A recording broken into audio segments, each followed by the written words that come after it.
Well, welcome to all of you who have come to our website to listen to what I have to say again. I hope that it encourages you and edifies and strengthens you. Let's bow for a word of prayer before I begin. Father, so grateful that the word that you have preserved for us over time continues to help us to grow. May we read it afresh every day. May we see ourselves as you see us, and may we not let those traditions and understandings of the past hinder us from seeing what is really in your word. May we see it in its fullness, and may we be convicted by it every day. And may we humble ourselves to serve you and to do your will. It is all through Jesus, Father, that we pray. Amen. 4th of July is really called Independence Day. It's when we celebrate our independence, our freedom from England. It is the day in which we remember the fact that we were under an oppressive regime. The colonists felt that they not only were being taxed without representation, but that they were being used by England to bring wealth to England itself without them taking part in it. And I'm sure there are many other reasons. I've just simplified it, of course. But in the opening, it was written, "We hold these truths to be self-evident, that all men are created equal, that they are endowed by their Creator with certain inalienable rights. Among those are life, liberty, and the pursuit of happiness." It was our declaration of freedom. But unfortunately, and I'm not saying this because I don't love my country, I'm saying it because I do love my country, and I'm trying to see it with both its good and bad points. But it was not a freedom for everyone. The Africans who had been kidnapped and brought to our country were slaves, and they were not afforded the freedom of independence that we the colonists wanted from England at that time. And so it was an incomplete freedom. It was not freedom given to everyone. It was only for those certain people. And even today, in a sense, it's still an incomplete freedom, even though we've corrected that and made sure that we have included African Americans in our independence and our freedom. It's still an incomplete, mainly because it can only last as long as we hold on to it. But even still, as humans, no matter what we do and create, it's always going to be incomplete, always going to be less than what it should be. And that's why we look to Jesus, because Jesus brings us a freedom that is for everybody. Jesus brings us a freedom that everybody can enjoy. Jesus brings a freedom that only He can give. I've been sharing with you the miracles that John records. John records 7 miracles up through chapter 11 that give proof that Jesus is the Christ, the Son of God, from chapter 20, verses 30 and 31. And this is the final one, the raising of Lazarus in chapter 11. It's also sort of a preview to His resurrection, but it's also a preview to what Jesus is going to accomplish for all of us in a way. And that's why I want to share this with you. And I want to, first of all, to remind you of the story. It's in John chapter 11. It actually goes all the way through to verse 46. We're not going to read it all, but I want to remind you of sort of the basic flow of what's going on. Because in it, Jesus uses this opportunity in order to make kind of the final piece of evidence to His disciples that He is who He says He is. Jesus and His disciples are off. We're not told where, but they get word that Lazarus is sick. Lazarus is from the town of Bethany, which is just a couple of miles away from Jerusalem. And we learn that he is brother to Mary and Martha. Now, Mary and Martha, of course, we read about in Luke chapter 10, where Jesus comes to eat at their home as He's traveling to Jerusalem. But John shows us the fact that Jesus has a lot more interaction with Mary and Martha than just that one time in Luke. And the word comes to him and says, the one you love is sick. Now, the word love there is not the word agape, but phileo.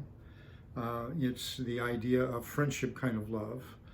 Some think it's an inferior love. I don't think it is. I think it's just a different kind of love. It talks about a significant relationship that someone has. And I think it's probably the idea of a little bit more than just the way we use the word friend here. But anyway, the one you love is sick. And John also tells us, though, that Jesus does love, agape, Mary, Martha, and Lazarus. And I'm wondering, I know that there's a lot of different connections there, but I kind of think of, Jesus says, no greater love, agape, that one has, except that he lays down his life for his friend. And that word friend, of course, is connected in with this word love. And so, maybe here again, there's a preview that Jesus is about to lay down his life for Mary, Martha, and Lazarus, and for all of us. Well, when Jesus gets the news, it says he stays a couple of days longer. Jesus had a plan. John tells us throughout in his gospel that Jesus knows what's in us, and Jesus is not, he doesn't have hidden from him all that's going on. He knows what's happening. So Jesus has a plan. Lazarus is sick, and Jesus is waiting around for him to die. It's kind of interesting that there are still some people today that kind of think that sickness and death and so forth are just sort of an illusion, but this is something that's very, very real. There is a rather famous fellow who's, I don't know what fellowship he's in, but he was in his first ministry in a county seat town.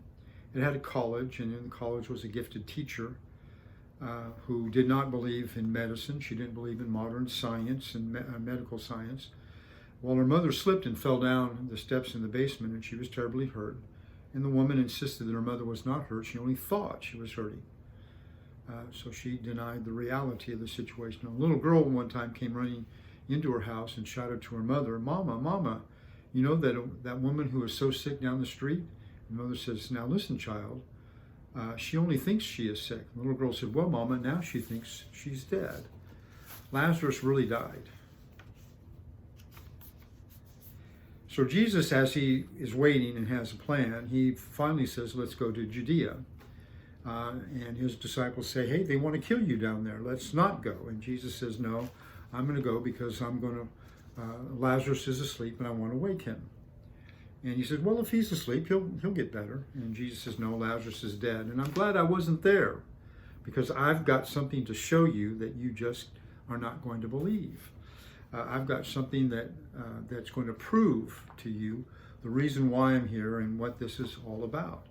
Lazarus is dead, and you will see the glory of God, and you will see my glory, and you will believe even more." And you understand I'm sort of exaggerating some here. And so one of them says, "Let's go and die," essentially, and that's Thomas. Well, they arrive at Bethany. As I said, it's about 2 miles outside of Jerusalem. Sorry about that. Martha came out to him first. And she comes out and says, "If only you had come before he died, he wouldn't have died. He would have lived." And then Jesus tells her, "Well, your brother is going to rise again. He's going to live again." She says, "Yes, I know he's going to live he's going to be raised in the last days." You see, the Pharisees and many of the Jews had a very set understanding of the fact that God would one day raise the dead. They believed in the resurrection. It wasn't unknown to them. The Pharisees, of course, were those who did not believe in the resurrection. They believed that once you died, that was it. At least that's what I've been told. Haven't studied it thoroughly, but they did not have a view of the afterlife, and the gospel writers mentioned that. Of course, they made fun of Jesus for even suggesting it. But anyway, it's kind of interesting that in Luke's account, that Mary is the one sitting at the feet of Jesus while he's teaching, and Martha's running around with all the details of serving Jesus and his disciples. But here, Martha's the one who comes first, and she has this conversation that shows that she indeed trusts in him. And she says, "Yes, Lord, I believe that you are the Christ, the Son of God, even he who comes into the world." And the reason why she said that is because Jesus said, "I am the resurrection and the life. He who believes in me will live even if he dies." And so he's trying to help her to see that their faith in him is what counts. And it's not, they're not waiting until the final day for all of this to take place. That actually in me, you have a taste of that end time right now. I am the resurrection of the life. And of course, Martha holds on to that, if only. Well, Martha leaves and goes and tells Mary to go see Jesus. And Mary comes out, and she basically says, "Lord, if you had been here, my brother would not have died." So you see, they're expressing their faith in Jesus because they've seen the miracles that he's done up to this point, healing people from illness, turning water into wine. They know all that. They see his power, but they haven't gone that final step to death. They don't realize that that's the reason why he's here. They've just seen all these great miracles. So, Lord, if only you had died. It says that as he looks around at all the Jews who were weeping and so forth, he was deeply moved in spirit and was troubled. Some think that the deeply moved there is the idea of anger. And it could be. There's a lot of discussion on what Jesus is actually feeling at this particular moment. What's his emotional state? And I'll mention that in just a second. But he asked, "Where have they laid him?" And so as they're going over there, there's a little discussion going on. And they said, "Could not this man who opened the eyes of the blind man have kept this man from dying?" So again, there's this general faith in Jesus that he can stop death, but he can't do anything after that. And that's why this final miracle, this final sign is so necessary, so that everybody can come to believe who Jesus is. And so when Jesus comes to the tomb and he stands there, and of course they bring him there, and we have that, what everybody thinks is the shortest verse. It just says, "Jesus wept." I'd like to think that, Jesus stands there, and he's not just weeping for Lazarus, although he is. See, Lazarus he loves. He has a significant relationship with Lazarus. We don't know much about that because we just see little bits and pieces here. But that word love, phileo, I think suggests that there's something significant about that relationship. And so he weeps because Lazarus' life matters to him. But I think he also weeps because every human being matters to Jesus. And it doesn't matter who you are. As they get there, Jesus says, after he's moved by all the situation and what's going on, he says, "Remove the stone." And of course, Martha says, "Lord, there's a stench there by now. It's been 4 days." Some say that there's a burial that takes place, and that the reason for that is the Jews allow the body to decompose completely, and then they come and remove the bones and rebury them in a proper place. But while he's there, the stone is rolled back, and so before anything else happens, Jesus says, "Did I not say to you that if you believe, you will see the glory of God?" So, everybody sees all these good things in Jesus, but they really don't know and understand what's really coming up ahead. They really don't see why he's there. And so Jesus has a prayer to the Father. "Father, I thank you that you have heard me. I know that you always hear me. But because of the people standing around, I said it so that they may believe that you sent me."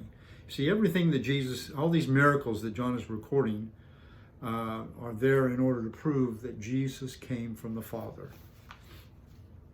And so he calls Lazarus with a loud voice, and Lazarus comes out, bound hand and foot. Some have suggested that he must have been floating and that this was also a miracle too. I don't know whether that's true. I've always had this picture of Lazarus walking out sort of wrapped up like a mummy.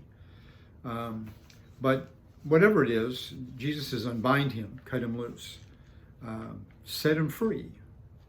And it says, because of what's taking place, many believed. So here's the story of the final sign that John records in order to help everybody believe. But why? What's going on here? Well, first of all, when we look at this, we see Lazarus falls to the consequence of sin, which is death, like all of us do. It happens to everybody. You can't stop it. There was a fellow who was an instructor of student truck drivers. He was training them how to drive. And he always presents sort of impossible scenarios to his students so they can kind of figure out, maybe what to do or how to keep themselves from them. But anyway, he tells this scenario to his class. He says, you are in an 18-wheeler. You've got a very heavy load. You're going down this, through this mountainous 2-lane highway, up and down, up and down. Ed, your co-driver, is asleep. There are 6 trucks behind you, and as you come up to the top of a hill, one of the trucks pulls out to pass you. And so he's coming up alongside of you, and just as he does, right up ahead, you see several trucks coming in the opposite direction. And one of those pulls out to pass one of theirs. So you've got 5 trucks behind you. You've got 1 truck on your left. You've got several trucks in front of you, and the 2 front ones, of course, are blocking both lanes. The question is, the instructor asked, what do you do? Well, the answer is simple, one of the students called out. I would wake up Ed. And the instructor said, why would you do that? The student replied, because Ed ain't never seen a train wreck like this before. You see, all of us are headed towards the train wreck called death. All of us cannot stop it. It is coming. There are trucks behind us, trucks beside us, trucks ahead of us. It is happening. It is inevitable. We can't stop it. It happens to all. And even though Lazarus is Jewish, it happens to Gentiles. It happens to whites. It happens to blacks. It happens to you no matter what continent you come from. It happens to you no matter your education, no matter your economic status, rich or poor, your social standing, your family tree, no matter what. All have sinned and fall short of the glory of God. All of us are headed towards that train wreck, that truck wreck. All of us are headed towards death. There is nothing we can do to stop it. It might come through natural causes at the end of a good long life. It might happen because we're involved in an accident. It might happen because we get a terminal disease like cancer. It might happen because somebody does something stupid and takes away our life. It might happen because we have some kind of a condition that's congenital. There are all kinds of reasons why death might come to any one of us, but it's coming. All of this is part of the world as we've taken it away from God. Death is the consequence of sin. You can eat from any tree except for one, and the day you eat of it, you will die. We also see that Lazarus was cut off from the land of the living. That's what happens to people who die. God created us to live on this planet. He didn't create us to live anyplace else. He created us to live here. And death is the consequence for our rebellion against his will and his mission for us. He said, be fruitful and multiply, subdue the earth. God created us to live here. He created us to be his representatives on this earth. We were the last ones created according to Genesis chapter 1. But he takes us out of the environment he created for us as the consequence of our rebellion. Adam and Eve were kicked out of the Garden of Eden. Israel was brought back into the land as sort of a preview of the fact that God's going to one day change what happened to Adam and Eve and to all of humanity. But he did eventually kick them out of their land too, exile. But it's always been God's plan to bring us back from the dead. But Jesus is here to prove that it's going to happen. Jesus is here proving that it's going to take place.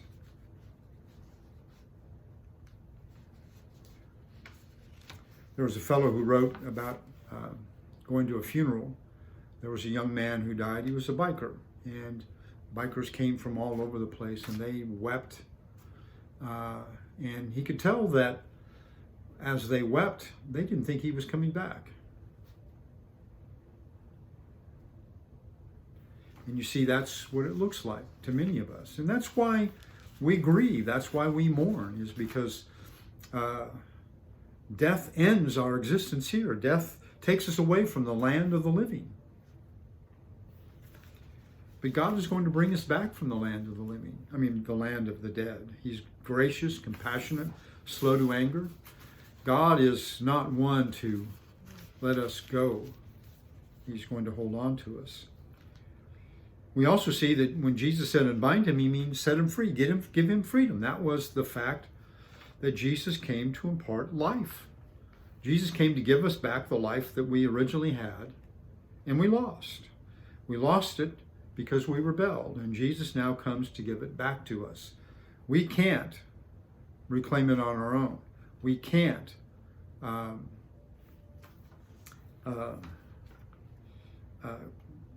through our own power change it. Death is a door to eternity without God, eternal regrets, eternity without hope. Remember the movie Castaway with Tom Hanks, where he's a FedEx executive, and he's on one of their cargo planes, and they're flying out over the Pacific, and it crashes. And he apparently appears to be the only one to survive, and he gets washed up on this little island. And of course, one of the ways that he kept his sanity was he eventually opened up the boxes, which he didn't want to do, because these were boxes to be delivered to people. He hoped that he'd be saved in a short period of time, but eventually he had to open the boxes, even though he didn't want to. But in them was this soccer ball that said Wilson on it, so he had Wilson. He painted a face on it with some markers, and Wilson became his companion. And eventually, of course, he created a raft in order to try to get off there. But hope kept him alive. Hope kept him moving forward. What would it be like to have an eternity without hope? Death is a door to eternal sorrow, eternal oppression, eternity without relief. But Jesus comes to set us free from that. The Hebrew writer told us that Jesus came to set us free from the fear of death, so that we are no longer subject to slavery. Death holds us in fear of itself and makes us slave of it. We have bucket lists. We have all kinds of things we go to in order to prevent death because we're so afraid of it. Death controls us in many, many ways. But when Jesus says unbind him, that is, set him free, he's showing that only he can bring us freedom. Only he can set us free from the death that is inevitable for all of us. And so Lazarus rose from the dead. But his rising is a preview of our resurrection, of everybody's resurrection. If you're Jewish, if you're Gentile, if you're white, if you're black, everybody's going to be raised from the dead. And of course, we believe that everybody's going to be raised from the dead, and there will be a judgment, those who believe to life and those who don't believe to death, eternal death. But this is a preview of the fact that Jesus came to raise us from the dead. Jesus came to overcome the consequences of sin, death. That is the final proof that Jesus is the Son of God. And of course, Lazarus didn't raise himself from the dead. And interesting, the crowds watching, his sisters, all grieving, were powerless to stop death and powerless to bring him back from the dead. No matter how much they wanted him back, they were powerless. And even when Jesus showed up, they thought he was powerless too. They didn't know that Jesus would prove that he is the power in raising the dead. And of course, once Jesus has finished the plan, which is his own dying and then his own raising from the dead, resurrection of everyone will be the final step and will demonstrate that God has claimed us back, even though we rebelled. And so here are all these folks thinking, if only you had been here. But Jesus doesn't have to be here physically. Freedom from death is what he came to give. And he is the resurrection of the life, and those who believe that he is the Christ, the Son of God, will have life. But freedom from death, of course, is freedom to life. Now, a few days later in John chapter 12, in verses 1 and following, they're having kind of a final meal before the Passover comes. And it says that Lazarus is reclining at the table with them. Can you imagine Lazarus' gratitude? What can I do for you? What can I say about you? As Lazarus dines with Jesus, he has life that he didn't have before. And he knows that Jesus is the only one to give him true life. And even though Lazarus is probably going to die again, and I know that there's probably going to be lots of debate about that, Lazarus knows that ultimately he will be raised to never die again because he believes in Jesus. Jesus not only grieved with Lazarus' family and his friends, but he did something about it. There was a boy who was sent by his mom to the store to buy bread. He was gone a whole lot longer than she anticipated. And when he got back, she asked, "Why were you late? It doesn't take that long to go to the store and get bread and come back." And he said, on the way home, he saw a boy who was crying because his tricycle was broken. And he stopped. Mom said, "I didn't know you could fix a tricycle." And the boy said, "I can't. I just stood and cried with him until someone else came along who could." You see, when people die, that's all we can do is grieve with them. Jesus came along and he grieved with Lazarus' family and friends, but he did something about it. He raised him from the dead. And he did that so that we would believe. And so if you're listening and you haven't come to Jesus, it's a good time to come and to believe in Jesus who can raise the dead. In Jesus who himself said that he laid down his own life as the good shepherd in John chapter 10, and he took his life up again, and thus demonstrated that he was sent from the Father in order to give us life. And the way to do that is to take away death. I am the resurrection and the life. He who believes in me, though he die, will live.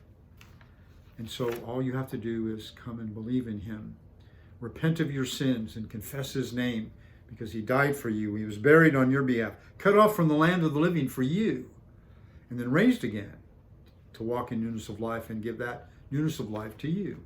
And if you believe and by faith are immersed into his name, then you can find that life. But if you do believe, if you have come to Jesus, then hold on to him. Don't let anyone convince you that there is not a future in which he is going to raise you from the dead. No matter what happens, when you pass from this life, on the other side is the resurrection, just like Lazarus. But you'll be raised to die nevermore. I want to share with you John 11, 1 through 25 in rhyme. Lazarus was sick and he died. His sisters to Jesus applied. Jesus said, "It is for God's glory, so let's go back to Judea." Lazarus was buried 4 days, probably at the stinking phase. Jesus said that he'd rise again. I'm the life and resurrection. Believe in me and never die. Jesus wept as he heard their cry. Take away the stone about. He shouted, Lazarus, come out. Take off the grave clothes, let him go. The number who believed did grow. It's my prayer that you will believe because of this seventh sign in the Gospel of John, which is really kind of a preview to Jesus's ultimate sign, his own resurrection, but the proof that he came in order to raise us from the dead the consequence of our sin. God bless.